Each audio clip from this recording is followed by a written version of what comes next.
Assalamualaikum warahmatullahi wabarakatuh. Halo teman-teman, pada video ini kami akan membahas tentang salah satu peristiwa penting dalam perjalanan sistem pemerintahan Indonesia, yaitu Dekret Presiden 5 Juli 1959.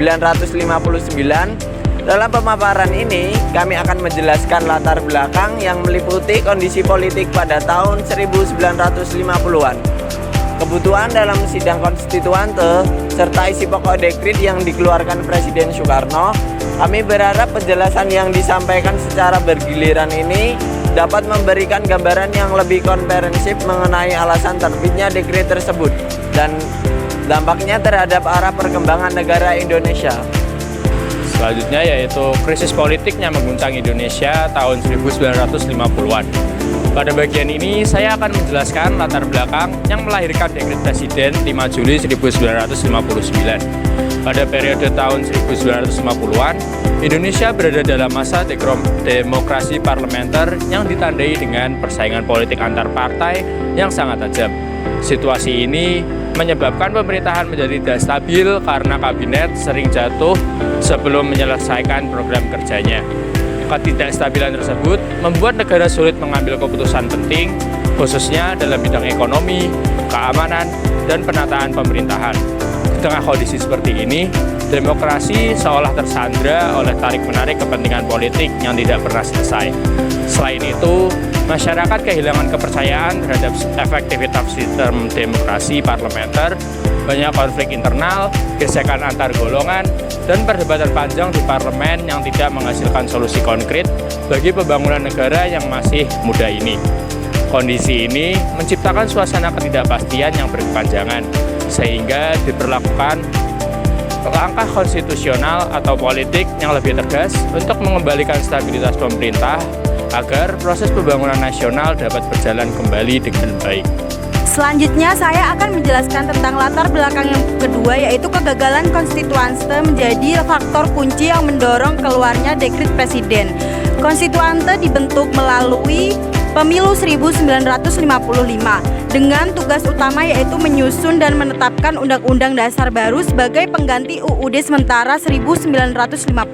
Namun setelah bersidang selama hampir 2 tahun, lembaga ini tidak mampu mencapai kesepakatan mengenai dasar negara maupun bentuk konstitusi yang digunakan. Terjadi perbedaan tajam antara kelompok yang ingin kembali ke UUD 1945 dan kelompok yang menginginkan konstitusi baru yang berbeda secara substansi. Setelah itu, kebuntuan tersebut menciptakan krisis ketatanegaraan karena Indonesia tidak memiliki kejelasan mengenai dasar konstitusional. Pemerintah mengalami kesulitan dalam menjalankan roda pemerintahan karena sistem berjalan tanpa arah yang jelas. Ketidakmampuan konstituante menjadi keputusan membuat situasi politik semakin tegang dan rawan konflik. Presiden Soekarno akhirnya memandang bahwa kondisi seperti ini tidak bisa dibiarkan berlarut-larut. Diperlukan tindakan tegas yang mampu mengembalikan kepastian hukum, arah politik, serta stabilitas sistem ketatanegaraan bangsa.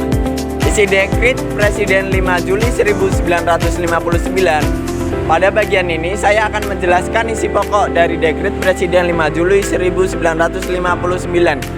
Dekret ini menjadi tonggak penting dalam sejarah ketatanegaraan Indonesia karena mengubah arah sistem pemerintahan secara signifikan. Pertama, dekret tersebut berisi keputusan Presiden Soekarno yang membubarkan konstituante. Keputusan ini diambil karena lembaga tersebut terbukti tidak mampu menjalankan tugasnya menyusun UUD baru, sehingga keberadaannya justru memperpanjang ketidakpastian politik dan hukum. Yang kedua, Presiden menetapkan bahwa Indonesia kembali menggunakan Undang-Undang Dasar 1945 sebagai konstitusi negara. Dengan langkah ini, sistem pemerintahan kembali kepada bentuk presidensial, di mana Presiden memiliki kedudukan sebagai kepala negara sekaligus kepala pemerintahan. Hal ini memberikan stabilitas lebih baik dibandingkan sistem parlementer yang sebelumnya sulit bertahan karena seringnya pergantian kabinet. Yang ketiga, dekret tersebut memuat pembentukan kembali MPR sementara dan DPR sementara. Agar pemerintahan dapat berjalan dengan struktur ketatanegaraan yang diatur dalam Undang-Undang Dasar 1945.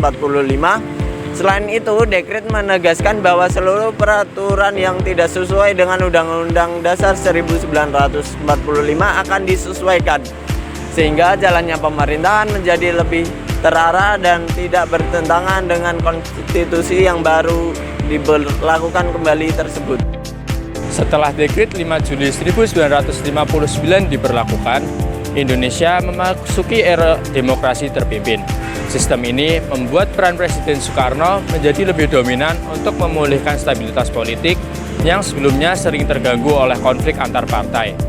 Lembaga-lembaga negara seperti MPRS dan DPR-GR pada akhirnya lebih berfungsi sebagai pendukung kebijakan pemerintah agar arah pembangunan bisa berjalan lebih teratur.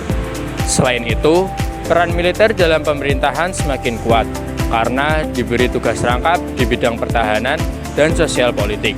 Kebijakan ini memang membantu menciptakan ketertiban, tetapi juga membuat pemerintahan menjadi lebih terpusat. Secara keseluruhan, dekret ini menandai perubahan besar dalam arah politik Indonesia dengan kembali menempatkan UUD 1945 sebagai dasar negara yang berlaku. Dengan demikian, Dekret Presiden 5 Juli 1959 bukanlah keputusan politik biasa, melainkan juga sebuah tindakan konstitusional yang diambil untuk menyelamatkan negara dari kebuntuan politik dan kegagalan konstituante. Dalam menjalankan tugasnya, keputusan untuk kembali ke UUD 1945 memberikan arah baru bagi perjalanan ketatanegaraan di Indonesia dan menjadi dasar penting yang mewujudkan stabilitas pemerintahan di masa berikutnya. Terima kasih telah menyimak penjelasan dari kami.